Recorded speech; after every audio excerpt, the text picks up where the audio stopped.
Brian.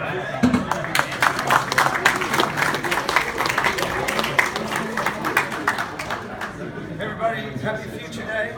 Thanks, Peter, for having me here.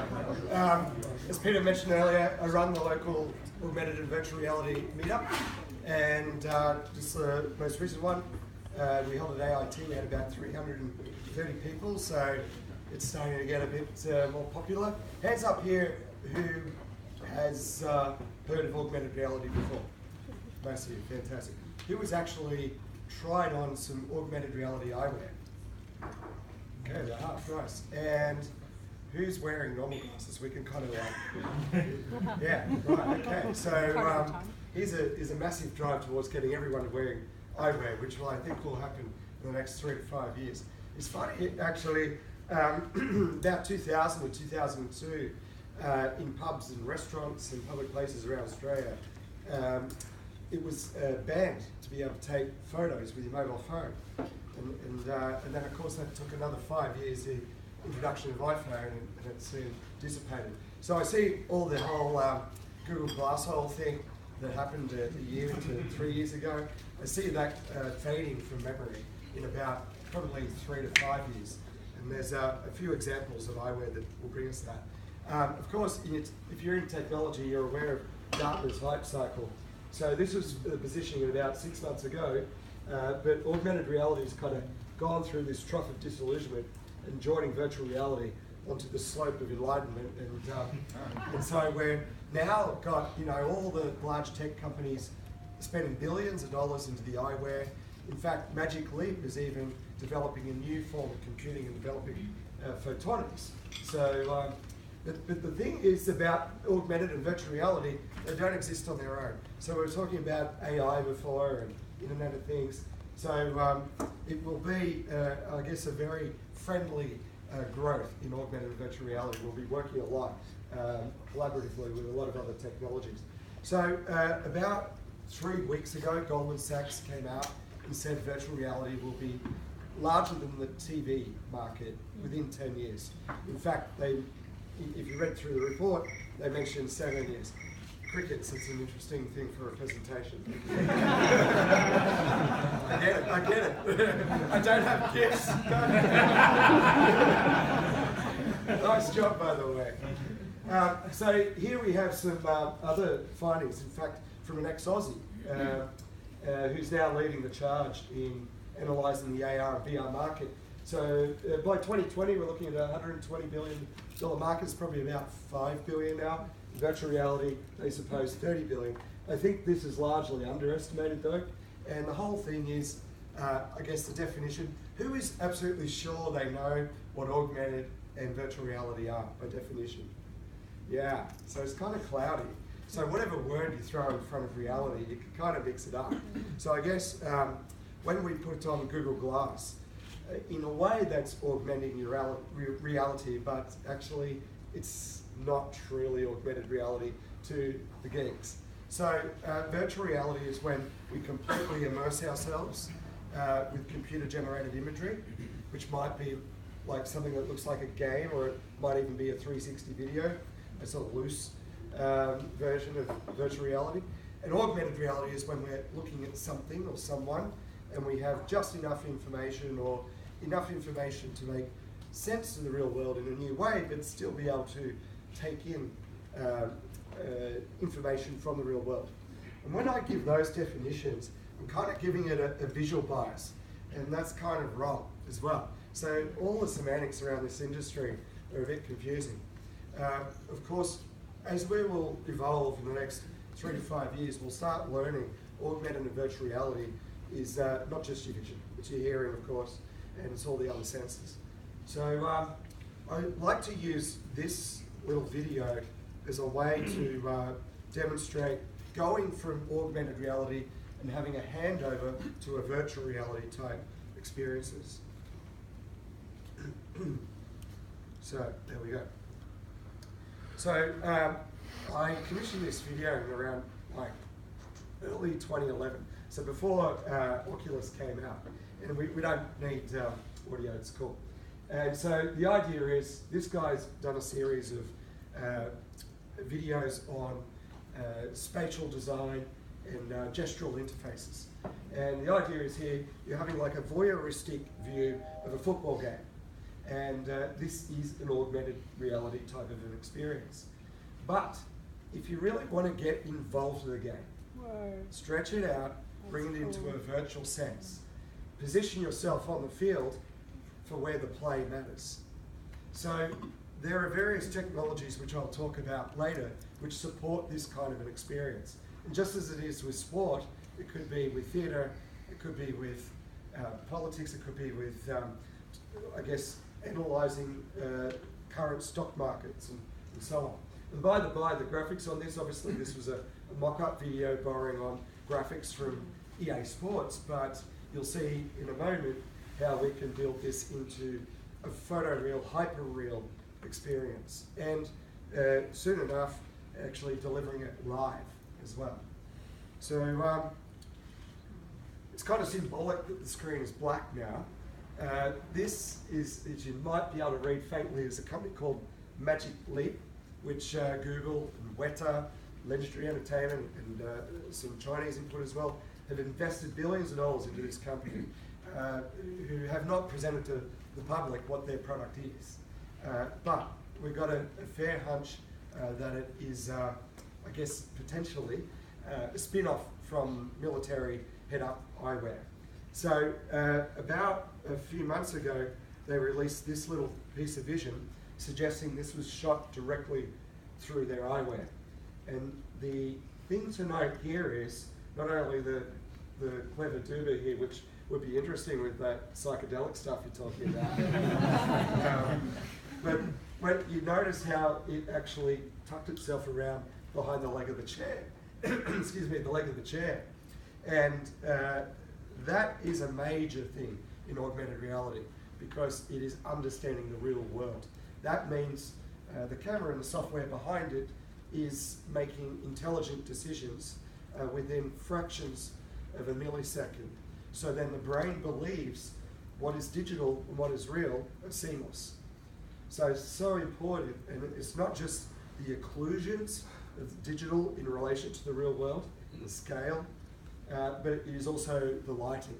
So it is super important for augmented and virtual reality eyewear to also have the sensors to understand we're getting lights from this direction, that direction, lights bouncing off your faces in all sorts of areas. So there are a number of factors in why augmented reality is so much on another level more difficult than virtual reality eyewear. But it is super interesting. And there's another company that came out and launched itself on Tech Global about a week ago. It's interesting, they're a company called Meta, and if any of you follow Robert Scoble, it's like it's his latest love thing. So I'll play a little bit of image shot through their eyewear here, and this is of exploring the brain. So imagine as you're working or as you're relating to your family, you're able to look at the activity of your own brain in real time to get that instant feedback loop as to where your energies and how your energies are being channeled. Destructive? Maybe. So tame your dragons and so on, perhaps. So the interesting thing is here is with Meta, and this video just came out like a day ago, they're, I guess, pitching themselves as being the more authentic alternative to some of these other companies that are releasing augmented reality eyewear who are doing post-production work. So I'll leave it up to you and your personal judgments what's post-production work. But an example may have been, some of you may have seen another clip from Magic Leap where a whale jumps out in a basketball court in a kid's gymnasium. So the technologies have kind of suffered from some of this fake setup. So then about last week as well, we had Mark Zuckerberg walking down the aisle. Meanwhile, this git is wearing a VR headset and has no idea. So the other day when Parmalaki and gang announced the price of the Oculus Rift, someone cleverly tweeted it was the most retweeted thing of the day. The problem is not the massive price of the Oculus Rift, which actually I think is a decent price for what it provides. The problem is this, and they attached the photo with about 7 of his mates giving him the moon about this far through his eyes as he was pretty much doing this guy. So the thing is, this is quite a moment in history. So this was a few thousand people wearing Samsung gear at the same time. There's an MIT researcher called Shara who wrote a book called Alone Together. And in a way, at the moment, with our mobile phones, and as we walk along the street like this, we are, in a way, alone together. The promise of augmented reality eyewear is actually different to virtual reality in a way, in that we take in the real world and we'll have our feeds, we'll know what's going on, but we'll have our heads up and hopefully not get hit by as many cars and bikes and whatever going by. But the thing is, we see now one of the best virtual reality devices, the HTC Vive, which would be great at their hackathons. It is now starting to incorporate some augmented reality feed as well. So if you're setting up a 4x4 meter room scale augmented reality experience with a Vive, you can see, okay, this is the table and I need to avoid it. So you get some real world input. Whereas the Oculus and the Samsung at the moment don't have that real world acknowledgement. So for the most part, compared to HTC Vive, which is called like a room scale experience, Samsung and Oculus are like a seated stationary scale thing. So there's a little bit of difference there. But what's really interesting now is making content is so easy, from production level through to amateur level. And of course, Google Cardboard has, I actually had a head of tech from my old augmented reality agency turn up to an interview in 2010 with one of these. Anyway, 6 years on, there's millions and millions of these out now. For example, last year, New York Times handed out 1 million of these with one edition of their paper. And since the CEO of New York Times is explaining to the world how actually within the first year, virtual reality has been a profit center for them, a publisher. So this is extraordinary in as far as, you know, it's not necessarily requiring that much capital expenditure. So whilst GoPro enjoyed all the early cheering in virtual reality, we now have Nikon and various other camera companies coming in. But I'll explain later how actually even the lens industry is being disrupted. But not only is the lens industry being disrupted, so I don't have gifts, goddammit, but I have this. And this is so interesting. And the reason I guess I put a bubblegum machine, I didn't think of this before. I'm making no relationship to two pictures there, but the bubblegum machine is used by a guy called Joseph Pine, who put out the idea of the experience economy. So as we went through from the industrial economy to the product-based economy, and now we're moving to the experience economy, because basically, as Joseph Pine explains, this is bad service. But it's a bloody good experience for a kid, because there's a lot of entertainment there. You know, you pay your quarter, you expect to get your bubble gum straight away, but no. So there's an experience here. And this is interesting, even for this guy. He has an experience, and he'll never forget that shit. But this is really interesting in as far as what this will do in relation to travel, whether it be on a plane, train, or a taxi, whether you need to be face-to-face with somebody. So we'll get to the whites of the eye explanation in a moment. It may actually even support more travel, where you get to kind of see the relationship. So talking about lenses, hands up if you've heard of Lytro. That's a good number, very good. Okay, so Lytro a few years ago came out with like this new camera which enabled you in retrospect to adjust your focus. So you could take a photo of this room, and at first I focus on the front row, but later I can grab a suitable focus towards the back. So almost in retrospect, I could walk through this plane of experience. And this is what Lytro is proposing with their, in a way, humongous 360 gadget here with millions of sensors inside of it. And so this will start to come out, I guess, in the next year or two. This is a company funded around $150 million with some amazing people on the board. Another company called Rambus has come out with this lensless camera. Anyone heard of lensless cameras here? Wow. Okay. Wow, I broke the virginity. Awesome. So Bell Labs kind of invented this, and Rambus and others have taken it further. So the idea is, for example, within this screen, I could have millions and maybe even trillions of these, and they will be made as cheap as dust.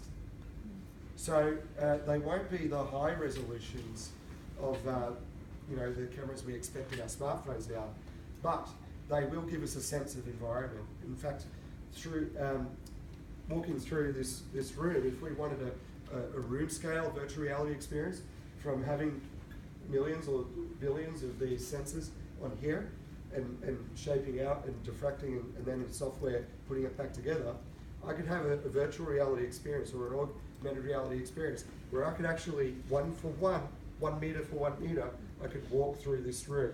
So we're doing some live streaming tonight. So really, in years away, maybe less than a decade, we would be able to walk through this room, just anywhere else in the world, 1 for 1. And the third big thing that is going to help the proliferation of virtual reality and improve the experience and augmented reality is a thing called foveated rendering. I'm expecting more of you to have heard of this. How about we have a hands up on where that is in the West? Right, okay. So that was announced at Mobile World Congress by Samsung and Zuckerberg, who came in to crash the party. But the point is, if you're focused here, you're really not taking in so much of this information. So the problem with virtual reality is, compared to the rectangle screens that we're used to, in virtual reality, of course, we've got 360 degrees all around us rendering. And a lot of that computational effort is a waste. So with eye tracking, and this comes back to those lensless cameras are so much better than the cameras in our phones or laptops or wherever else. They're so tiny, we can get them in a virtual reality or augmented reality piece of eyewear, and they can track our eyes very, very well. And that means then, wherever you look in this VR kit or our kit, you need much less computational power.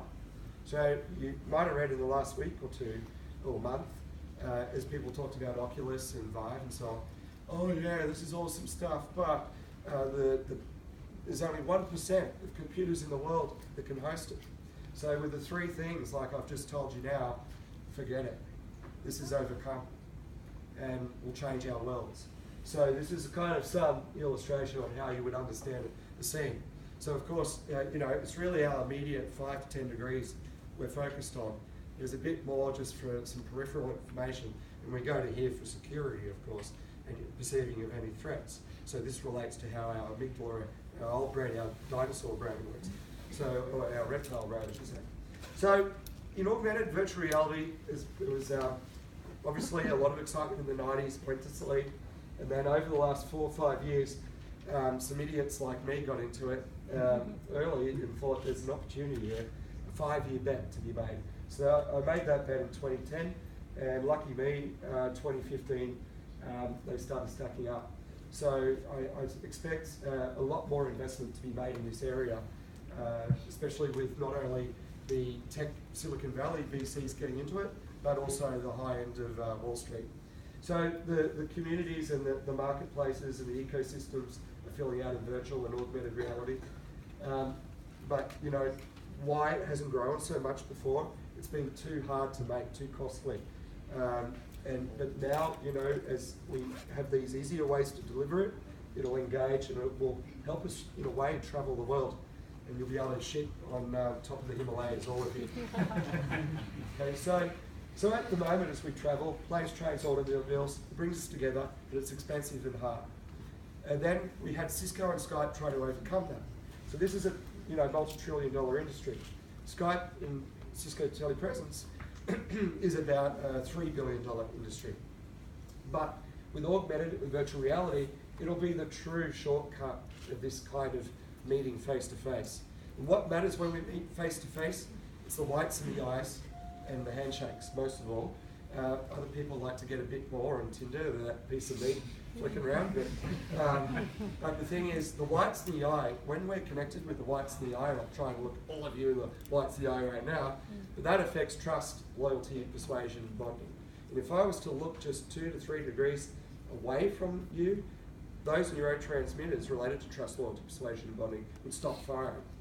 So if you really want a meaningful connection with people, and some psychologists say to have appropriate levels of mental health, you need at least 7 meaningful contacts a day. If you want that, you need to be able to look people straight in the eye for those neurotransmitters to connect them. So a couple more here. And so locally, I've been filming with a 90 camera holographic rig with about a metre and a half diameter. We have a performance stand in the middle. Just at the moment we're testing. This is a test from when we had probably, if you imagine the top of the head is a pizza, we had 2 slices of pizza. So now we're filled out and we're doing the whole pizza. But this was with 60 degrees, and so that's why there's a blue halo. But what we have here is, just play it through.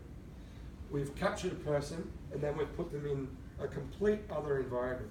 So when we film them with even lighting all around. But then we put them in this set we dragged into Unity, had a fireplace. And as I went around on his right-hand side, you could see the flicker of orange and red light on him, appropriate to the directional of the fireplace. And then on the other side, we have the shadows. So this basically means you get yourself captured, and imagine those lensless cameras and other forms that we manage this.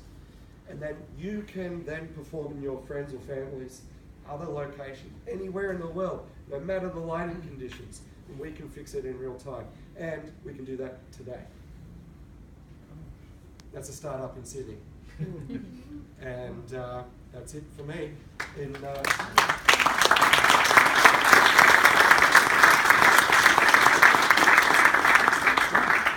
So you know, the next ARVR meetup is March 23 at CSIRO Road 61. Just go to meetup.com.